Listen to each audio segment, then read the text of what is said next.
energy painting, actually, what I'm doing. So I rely on photograph for Saturn, for structure, but then something very different happens, which I cannot rationally, logically explain to you. So I have the structure of the photograph, or the structure of multiple photographs, and then what ends up happening is a little mysterious. Because the photograph is the beginning, but it's not the end result. So even, for example, not in that case, but in other cases, I've painted over a photograph. It becomes its own totally different thing. And I think that's something also to understand, that it's evolution. You're building upon things, layer upon layer, because that's what a good life is. Otherwise it would be static.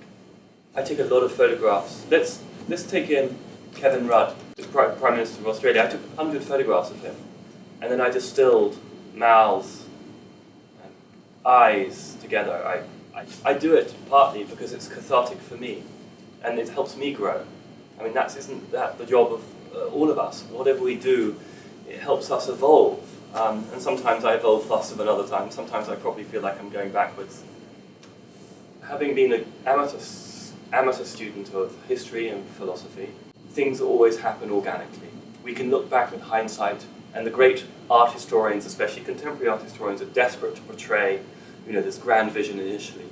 We evolve because I have many different styles, because we have many different natures, all of us. From an esoteric perspective, from an erotic perspective, from a material perspective, from a contemplative perspective, and so it goes on.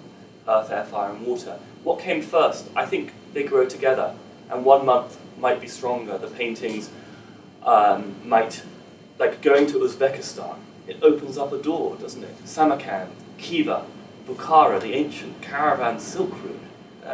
The onion is constantly peeled, so they all feed off each other, in fact. And so we'll finish on another photograph, which for me represents, in some ways, the metaphor of Pegasus. I love Pegasus. When I was reading as a young boy the Greek Roman myths, Pegasus always leapt out at me. I love the sense of the flight, the ascension, the dance between the material and the immaterial. And in a way here, it represents the dance between eros and spirit, and back again, between being flesh and being spirit.